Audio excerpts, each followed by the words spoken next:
नमस्कार विद्यार्थियों, श्रीमती मोरी देवी तापड़िया कन्या महाविद्यालय जसवंतगढ़ के YouTube चैनल पर एक बार पुनः मैं आपका हार्दिक स्वागत करता हूं। मैं प्रवक्ता चंद्र प्रकाश गुर्जर।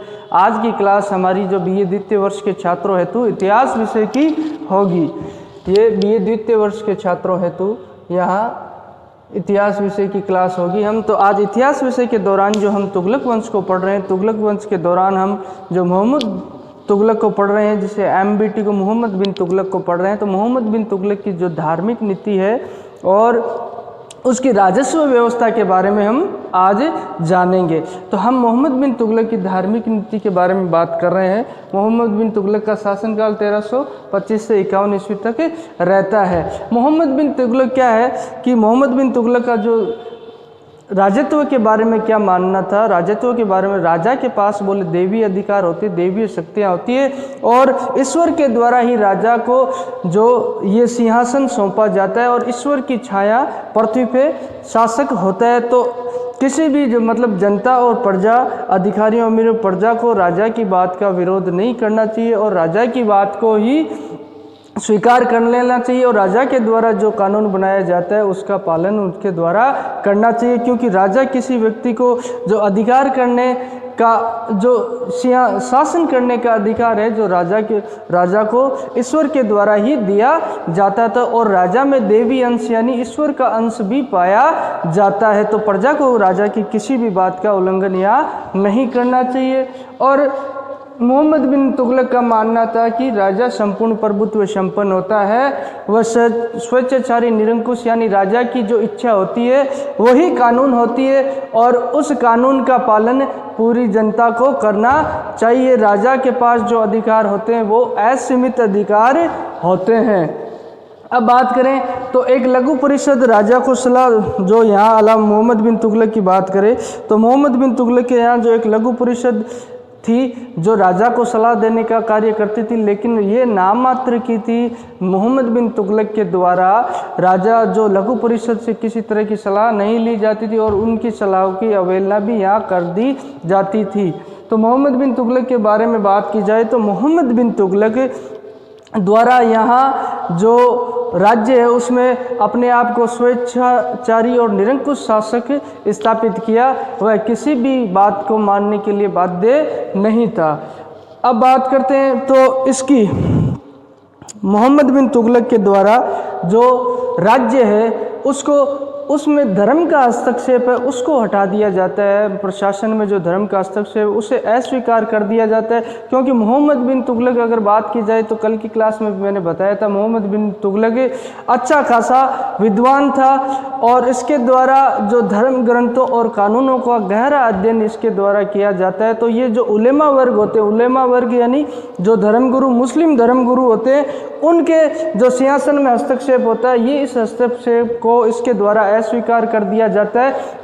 और जो उलेमाओं की विशेष रियायतें थी उन रियायतों को भी इसके द्वारा समाप्त कर दिया जाता है। रियायतों जो उलेमा है उनको सामान्य स्थिति में ये लिया जाता है। जो विशेषाधिकार उनके पास होते हैं उन विशेषाधिकारों को इसके द्वारा समाप्त कर दिया जाता है। और कहते हैं जब राजकीय धन का गबन अगर उलेमा वर्ग के द्वारा किया जाता है तो उसको जो सामान्य नागरिक को जिस तरीके की सज़ा दी जाती है, जिस तरीके का दंड दिया जाता है, उसी तरीके से इन्हीं उलेमाओं को सामान्य रूप से वही सज़ा मिलने लगी। तो उलेमाओं की स्थिति को इसने दबा दिया। यहाँ उलेमाओं के क्योंकि शासन में काफ़ी हस्तक्षेप रहता, कई जो दिल्ली सल्तनत के शासकों के शासन के दौरान हमने देखा ही है कि उलेमा वर्ग के द्वारा, जो अमीर वर्ग के द्वारा राजा को निर्णय लेने में प्रभावित किया जाता है और उसको एक कठपुतली की भांति बना दिया जाता है। लेकिन मोहम्मद बिन तुगलक के द्वारा ये चीज़ें स्वीकार नहीं किया जाती और उलेमाओं पे इसके द्वारा जो नियंत्रण कर लिया जाता है। अब जुडिशरी सिस्टम की बात करें तो उसमें न्यायिक व्यवस्था में भी, न्यायिक प्रशासन में मोहम्मद बिन तुगलक के द्वारा जो सुधार किया जाता है उसको चेंज कर दिया। पहले क्या होता था, जुडिशरी सिस्टम जो न्याय प्रशासन था वो उलेमाओं वर्ग के साथ था। अगर आपने देखा भी होगा कहीं, जैसे जोधा अकबर देखा है, तो बोले अगर कोई बात बिगड़ जाती तो बोले राजा से ऊपर कौन होगा, बोले काजी के पास हम चले जाएंगे, वो हमारा फैसला करेगा। उसी तरह उलेमा एक एक काजी एक धर्मगुरु की भांति होते थे। और न्याय प्रशासन में इनका हस्तक्षेप होता था, तो यहाँ पे जो इनके द्वारा फैसले को प्रभावित किया जाता, तो इस व्यवस्था को इसके द्वारा सुधारा गया। और जो न्यायिक अधिकारी थे उनकी जगह जो योग्य और उच्च अधिकारी थे, योग्य अधिकारियों की नियुक्ति यहाँ कर दी जाती। उलेमाओं के स्थान पर जो योग्य व्यक्ति होते हैं, जो न्याय की समझ रखते हैं, जो कानून की समझ रखते हैं, इस्लाम धर्म की कानून की, उन व्यक्तियों की नियुक्ति इसके द्वारा कर दी जाती है। और उलेमाओं के द्वारा जो फैसला दिया जाता है उसको उलटने की पलटने की यहाँ पे ताकत ही इसके द्वारा मोहम्मद बिन तुगलक के द्वारा रहती है। यानी जो न्याय का अंतिम स्रोत होता है, न्याय का अंतिम स्रोत कौन होता है, यहाँ मोहम्मद बिन तुगलक स्वयं होता है। यानी जो शासक सुल्तान होगा वही न्याय का अंतिम स्रोत है। उलेमाओं द्वारा दिए गए फैसले को इसके द्वारा पलटा जा सकता है।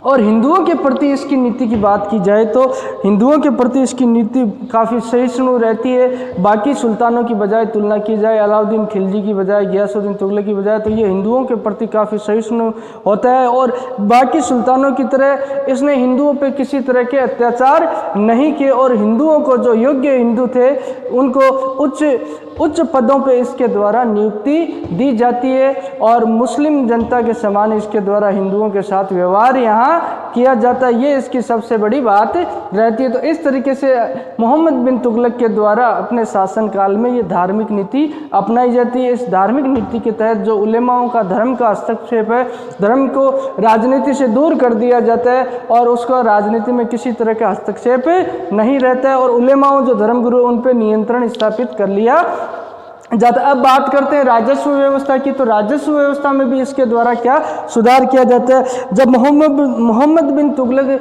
का राज्यारोहण होता है, सिंहासन पर बैठता, तो सबसे पहले उसकी नज़र जाती है राजस्व व्यवस्था में सुधार करने की। तो इसके द्वारा उसकी इच्छा शक्ति जागृत होती है और उसने जो राजस्व व्यवस्था में पहले जो सुधार करने का निर्णय उसके द्वारा लिया जाता है। तो उसके द्वारा क्या किया जाता है, जो प्रांतीय अधिकारी यानी प्रांत यानी जो सूबों में जो अधिकारी थे राजस्व कलेक्ट करने वाले, उनको क्या निर्देश दिए जाते हैं, उनको ऑर्डर दिया जाता है कि जो जितना भी रिकॉर्ड लेखा जोखा है वो आप जो सेंटर है, सेंटर के पास भिजवा दीजिए। और जो दीवाने विजारत जो मुख्यालय दिल्ली में था, जिसका काम होता था कि राजस्व से संबंधित रिकॉर्ड को मेंटेन रखना, रिकॉर्ड अपने पास रखना, तो लेखा जोखा रखना, उस लेखा जोखे में उन्होंने कहा कि दीवाने विजारत में आप जितने भी प्रांतीय अधिकारी हैं, राजस्व से संबंधित कार्य करते हैं, वो अपना लेखा जोखा कहाँ पहुँचाएंगे, वो दीवाने विजारत में पहुँचा देंगे।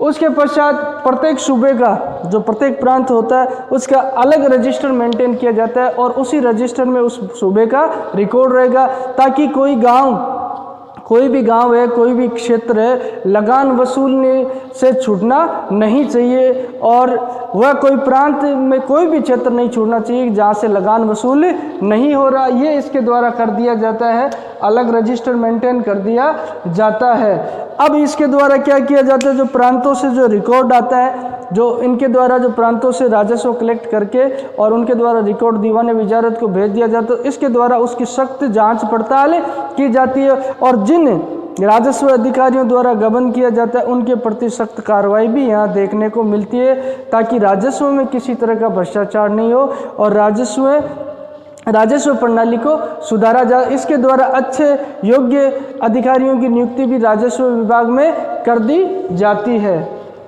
अब जो लगान वसूली का कार्य, तो उसकी बात करें तो लगान वसूली में इसके द्वारा सख्ती अपना ली जाती है। जिन लोगों और जिन क्षेत्रों से लगान नहीं आता है उन क्षेत्रों में सख्ती के द्वारा लगान वसूल किया जाता है। कहते हैं जब सरकार का जो एक रुपया, एक चवन्नी भी कोई व्यक्ति नहीं खा सकता, क्योंकि इससे सरकार की साख और इमेज गिरती है, सरकार कमज़ोर होती है। उस चवन्नी को निकलवाने के लिए एक सरकार के द्वारा जितना धन हो उतना धन खर्च कर दिया जा सकता है, लेकिन चवन्नी निकलवानी जरूरी होती है, क्योंकि राजस्व पे आधारित प्रणाली पे ही जो सरकारें टिकी थी। राजतंत्र की बात करें तो सख्ती के साथ इनके द्वारा लगान वसूल कर लिया जाता है। अब एक विभाग की अलग ही विभाग की जो स्थापना इसके द्वारा की गई, जो अमीर-ए-कोही विभाग है, इसकी स्थापना किसके द्वारा की गई? अगर आपको प्रतियोगिता परीक्षा में भी एक क्वेश्चन मिले तो मोहम्मद बिन तुगलक के द्वारा अमीर-ए-कोही विभाग की स्थापना यहाँ कर दी जाती है। कृषि से संबंधित पृथक अलग विभाग होता है और इसमें योग्य और कुशल अधिकारियों की नियुक्ति इसके द्वारा कर दी जाती है मोहम्मद बिन तुगलक के द्वारा। इस डिपार्टमेंट का जो क्या उद्देश्य थे, कृषि में जो आने वाली समस्याएं हैं उनका निवारण किया जाए।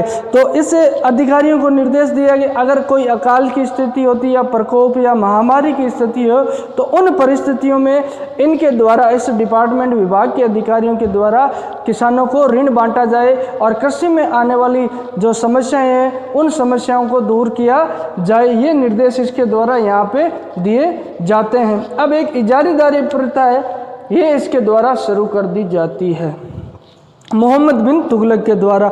और ये इसका जो इतिहासकारों ने और इसे काफ़ी दोषपूर्ण माना है। अगर इजारेदारी प्रथा की बात की जाए तो इजारे पे देना, इजारा मतलब ठेके पे देना, जो एक आंकलन के अनुसार इसने क्या किया, जो राजस्व वसूल करने का कार्य था, जो राजस्व वसूल करने का कार्य ठेके पे देना शुरू कर दिया। अब जो व्यक्ति सबसे ज़्यादा बोली लगाता कि मैं इस गांव से फलाने गांव से फला गांव से मैं आपको 10,000 रुपये वसूल के दे दूंगा, अब इसको इस बात से लेना देना नहीं। यहाँ पे जो गया मोहम्मद बिन तुगलक के द्वारा ये जांच नहीं करवाई कि इस व्यक्ति की हैसियत क्या है, इसके पास इसकी आर्थिक स्थिति क्या है, तो इससे व्यवस्थाओं में काफ़ी दोष। अब कोई व्यक्ति 10,000 रुपये वसूल करने का ठेका लेता है और उसी वक्त कोई कहता है मैं 11,000 रुपये वसूल करके दे दूंगा, इस गाँव का राजस्व एकत्रित करने का अधिकार मुझे दे दिया जाए। तो इससे क्या हुआ, किसानों की आर्थिक स्थिति यहाँ जो राजस्व, जो ठेकेदारी प्रथा में, इजारेदारी प्रथा में वसूल करने वाले, राजस्व एकत्रित करने वाले व्यक्तियों द्वारा किसानों का यहाँ शोषण किया जाने लगता है और ये व्यवस्था चरमरा जाती है, जिससे इसके कार्यकाल में कई जगह विद्रोह होते हैं इसी वजह से। तो ये इजारेदारी प्रथा यानी ठेके पे इजारे पे राजस्व वसूल करने का अधिकार किसी व्यक्ति को दे दिया जाता है कि तुम इतने पैसे यहाँ जमा करवा देना और बाकी जो तुम्हारे पास बचे वो तुम एकत्रित कर लेना है। तो इन राजस्व व्यवस्था के बारे में जो बर्नी और इब्न बतूता है, जो समकालीन तत्कालीन, जो इब्न बतूता के बारे में मैंने कल ही बताया, जो मोरक्को अफ्रीका का निवासी था, भारत आया था, तो इनके द्वारा क्या किया, इस मोहम्मद बिन तुगलक की जो राजस्व व्यवस्था है इसके द्वारा की गई उसे काफ़ी दोषपूर्ण माना गया है।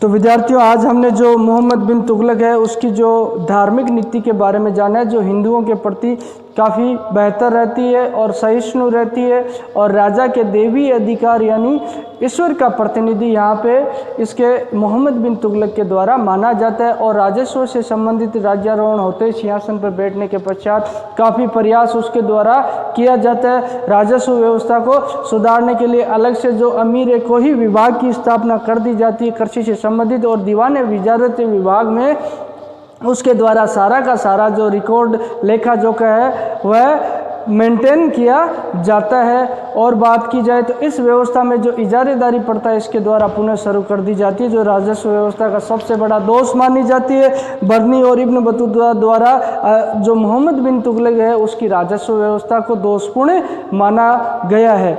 बोलिए, यहाँ तक आपको कोई चीज़ समझ में नहीं आई हो, किसी तरह की समस्या हो, शंका हो, तो आप निसंकोच पूछ सकते हो। आज की क्लास में हम इतना ही पढ़ेंगे और उम्मीद करता हूँ कि बेहतर तरीके से आपको समझ में आया होगा।